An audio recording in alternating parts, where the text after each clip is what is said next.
Finally, Oklahoma lands their quarterback commit through the transfer portal.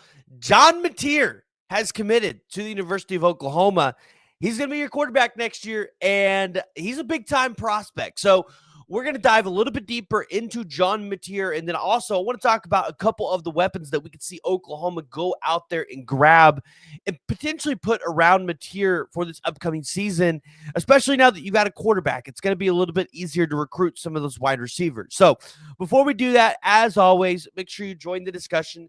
Jump down in the comments below, join the discussion. Let me know what you guys' thoughts are.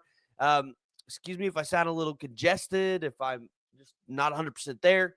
Sinus infection incoming. So, yeah, trying to get through that. Took some Sinex and stuff. And, yeah, I feel out of this world right now. But I feel also out of this world because Oklahoma has got John Mattier. Now, if you guys have been watching for a while, we've talked about the impact that John Mattier would have not only on the Oklahoma Sooners, but would have on potential portal prospects that Oklahoma could be going after. And here towards the end of the video, we're going to talk about some of the wide receivers that you could see Oklahoma target to put around him. I think there's quite a few dudes, so stay tuned for that, or you can just skip to the end. Doesn't matter to me. But John Mattier, this was one of the higher graded quarterbacks in the transfer portal. You looked at his grades from PFF and graded out really high. Pass game, 68.5, running 86.6. And I wanted Oklahoma fans to understand this aspect of it.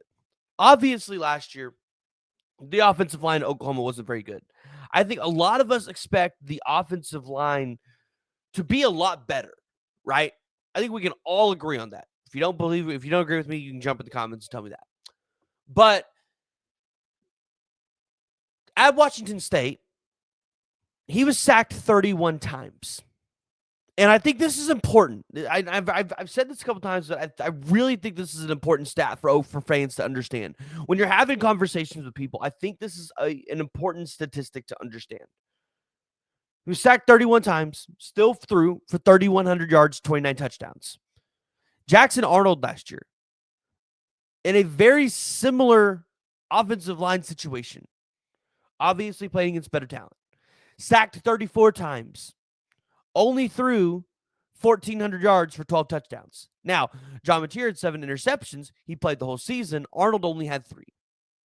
Now, I've had a couple people in the comments. I've seen you guys saying, well, what about the fumbles? Well, Mattier only fumbled it 3 times. And I know that probably might not settle in your stomach a whole very well, but he had 826 yards. He had 178 carries. For a quarterback to run in 178 times, have 826 yards and 15 touchdowns, and only fumble 3 times, I don't feel like that's bad. And to be honest, if he goes out there and throws for 29 touchdowns and runs for 15, so 46 total touchdowns, if he only turns the ball over 10 times, you as an Oklahoma fan aren't going to care. You probably aren't going to remember those turnovers. So I look at it, I say, John Mattier is a very good quarterback. You get him the right weapons and the scheme with Oklahoma and the offensive line that he's going to have, because I do think the offensive line is going to be much better next year. I think EPL is going to submit himself at one of those right or left guard spots. Jacob Sexton's going to be back and healthy, right? You know, if we get a really good transfer portal tackle, who gets that right spot? Is it Taylor or is it a transfer portal right tackle? You know, I think there's so many options on this offensive line that I really think could be good for Oklahoma that's going to make it really good next year. So looking into some of the wide receiver prospects Oklahoma could be going after in the transfer portal, this is going to be interesting, right? So, okay, you've got obviously some of the names we've thrown out. Javani Gibson, right? That's a name that we've thrown out. We've talked about Isaiah Satanga from Arkansas.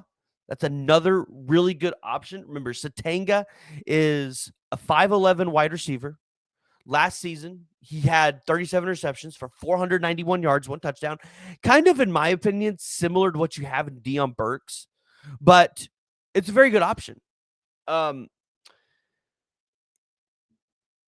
was a name that entered the transfer portal yesterday that I'm interested to see what Oklahoma can do. Because when he initially entered the portal, you saw on 3 talk about Oklahoma as a potential destination for this player. If you guys know what I'm talking about, drop it in the chat. But I am talking about one Zachariah Branch. And if you aren't familiar with the name, if you're just a casual that just tunes in for Oklahoma football, not really 100%, who Zachariah Branch is. Zachariah Branch used to be committed to Oklahoma when he was on the recruiting trail. Lincoln Riley left, and Zachariah Branch followed him. He was literally one of the best prospects in the entire country. Dude runs a sub 4.540 like it's ease. Dude's insanely fast. I don't know his exact 4.40 numbers, but this dude's insane. You saw On3 put out this graphic. They had Miami, Michigan, Florida, Georgia, Louisville, all in the mix here. Louisville's interesting. And if you're an Oklahoma fan, you feel some optimism being included in a big-time portal prospect like this, right? With your name sitting right there. And you say, well, what are our chances? I was talking to somebody about it. He is a little similar to what Deion Burks is. Now, obviously, he's going to have more eligibility than Deion Burks. And if a guy like this wants to come to your school, I don't think you can turn him down. Now, he's obviously going to come with his brother. So there's that, right? You're going to have to take his brother, Zion Branch, who was also a top 50 player. And there's a guy that will play with you. He will play for you. If Zachariah Branch comes to Oklahoma, one, I think it sends a message through college football. Oklahoma's ready to play the NIL game. Two, you've got an elite wide receiver set up with whoever you get at this point, right? Now, obviously, at that point, you're going to want to go get some size because Zachariah Branch is only 5'10". So you want to go get some more size. But there are other options. So the wide receiver position is going to be interesting. And I still think there are guys that have not hit the transfer portal that Oklahoma is interested in, that they have a feeling would enter the transfer portal, that they're going to wait on. So just remember, if they don't take everybody or, get as many guys out of the portal as you think they should over the next couple of days or over the next couple of weeks, there could be potential guys that you see into the portal from playoff teams that you might want to go after.